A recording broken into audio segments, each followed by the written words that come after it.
ওই দিন যদি সে ফ্রি কিকটা না মারতো তাহলে কিন্তু কেউ রোনাল্ড সুলেমানকে নিয়ে এতটা আলোচনা করতো না। রোনাল্ড সুলেমান যদি হেডে গোলটা না করে তাহলে রোনাল্ড সুলেমানকে নিয়ে এতটা আলোচনা করতো না।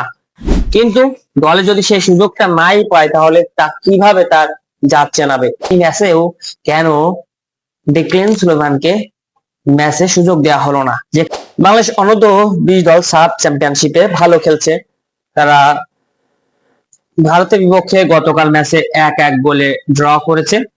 আসলে এই ম্যাচটা এমন ছিল সমীকরণ যে বাংলাদেশ যদি জেতে তাহলেও কোয়ালিফাই করবে, বাংলাদেশ যদি হেরে যায় তাহলে কোয়ালিফাই করবে। ম্যাচটা ড্র হয়েছে, বাংলাদেশ কোয়ালিফাই করেছে, নেপালের বিপক্ষে বাংলাদেশ সেমিফাইনাল ম্যাচ খেলবে। কিন্তু দর্শকদের কথা হচ্ছে, কিংবা যারা বাংলাদেশের ফুটবল ফ্যান আছে তাদের কথা হচ্ছে, এই ম্যাচেও কেন ডিক্লেন সুলেমানকে ম্যাচে সুযোগ দেওয়া হলো না? যেখানে অন্যান্য খেলোয়াড়রা ম্যাচে একেবারে ইনজুরি হয়ে ক্লান্ত হয়ে শুয়ে পড়ছে, কিন্তু সাবস্টিটিউট হিসেবে কেন ডিক্লেন সুলেমানকে সুযোগ দেওয়া হলো না? যেখানে দেখা যাচ্ছে তারই ভাই রোনাল্ড সুলেমান প্রথম ম্যাচে 2টা গোল করে ম্যান অফ দ্য ম্যাচ হয়েছে। ভারত বিপক্ষে ম্যাচে একটা চমৎকার কর্নার কিক থেকে একটা গোল অ্যাসিস্ট করে দলকে সমতায় ফিরিয়েছে। এত কিছু করার পরে তার ভাই ডিক্লেন সুলেমান কেন বেঞ্চে বসে আছে? আমেরিকায় বেড়ে ওঠা, আমেরিকার ফুটবল কালচারের সাথে যাদের রক্তের সম্পর্ক, তারা বাংলাদেশি বংশোদ্ভূত হয়, খেলতে এসেছে বাংলাদেশ লাল সবুজ জার্সিতে। তাদের স্বপ্ন বাংলাদেশ দলের জন্য কিছু করবে, বাংলাদেশ লাল সবুজ জার্সি গায়ে তারা বিশ্বকে চেনাবে যে বাংলাদেশ দলেও ভালো খেলোয়াড় আছে। কিন্তু দলে যদি সেই সুযোগটা নাই পায় তাহলে তা কিভাবে তার জাত চেনাবে? রোনাল্ড সুলেমান যদি এই দলে সুযোগ না পেত তাহলে কিন্তু সে তার প্রতিভার বিকাশ বা তার যে সামর্থ্য আছে সেটা দেখাতে পারতো না।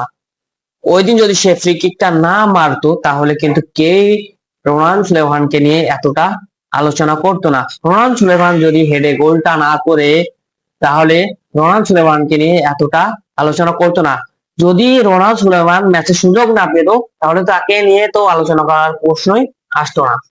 তো ঠিক তেমন ভাবে ডিক্লেন সুলেমানকে যদি ম্যাচ টাইম না দেওয়া হয়, তাকে যদি ম্যাচের সুযোগ না দেওয়া হয়, তাহলে সে কিভাবে তার যে ফুটবল অ্যাবিলিটি, তার যে ফুটবল স্কিল আছে কিভাবে শো করবে?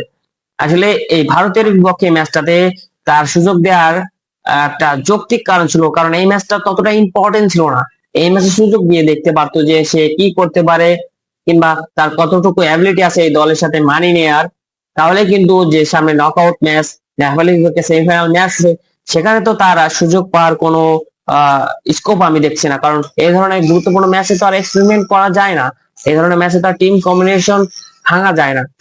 তো তাহলে তার সুযোগটা কোথায়? পুরোটা আসর সে বেঞ্চে বসে কাটিয়ে সে আবারও ফিরে যাবে তার দেশে, এবং সে পরবর্তীতে আবার কোনো দলে সুযোগ পাবে কিনা সেটারও কোনো নিশ্চয়তা নেই। তাহলে এমন হলে কিভাবে বাংলাদেশের ফুটবল এগোবে? আর কি জন্য সুযোগ পাচ্ছে না, কিভাবে খেললে সে সুযোগ পাবে সেটাও যদি তাকে পরিষ্কার করা হতো। আর সিন্ডিকেট অর্ডটা আর আর বলতে চাই না, কারণ বাংলাদেশের সব ক্ষেত্রেই সিন্ডিকেট অর্ডটা জড়িয়ে গেছে। তো আমরা চাই যে সব সময় সবকিছু সিন্ডিকেট মুক্ত হোক, বাংলাদেশ ফুটবল এগিয়ে গেলে, বাংলাদেশ ফুটবলের উন্নতি হলে আমাদের দেশের যারা ভক্ত আছে, যে দর্শক আছে, তাদের চাইতে বেশি খুশি তো আর কেউ হবে না।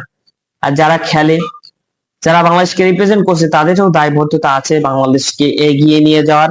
আর সবচাইতে বড় দায়বদ্ধতা যারা এই পুরো টিম ম্যানেজমেন্ট, পুরো দলটাকে পরিচালনা করে, কারণ তারা এই দলটাকে পরিচালনা করেই কিন্তু নিজের একটা নাম হচ্ছে এবং এখান থেকে তারা একটা পারিশ্রমিকও পাচ্ছে। তাহলে তাদের দায়বদ্ধতা বেশি। বাংলাদেশের দর্শকদের এটা হচ্ছে একটা আবেগের জায়গা। যারা এখানে কর্মরত আছে, যারা এখানে নির্বাচক প্যানেল আছে, তারা এখানে রুটি রুজির জন্য কাজ করছে, তাহলে তাদের দায়বদ্ধতা বেশি।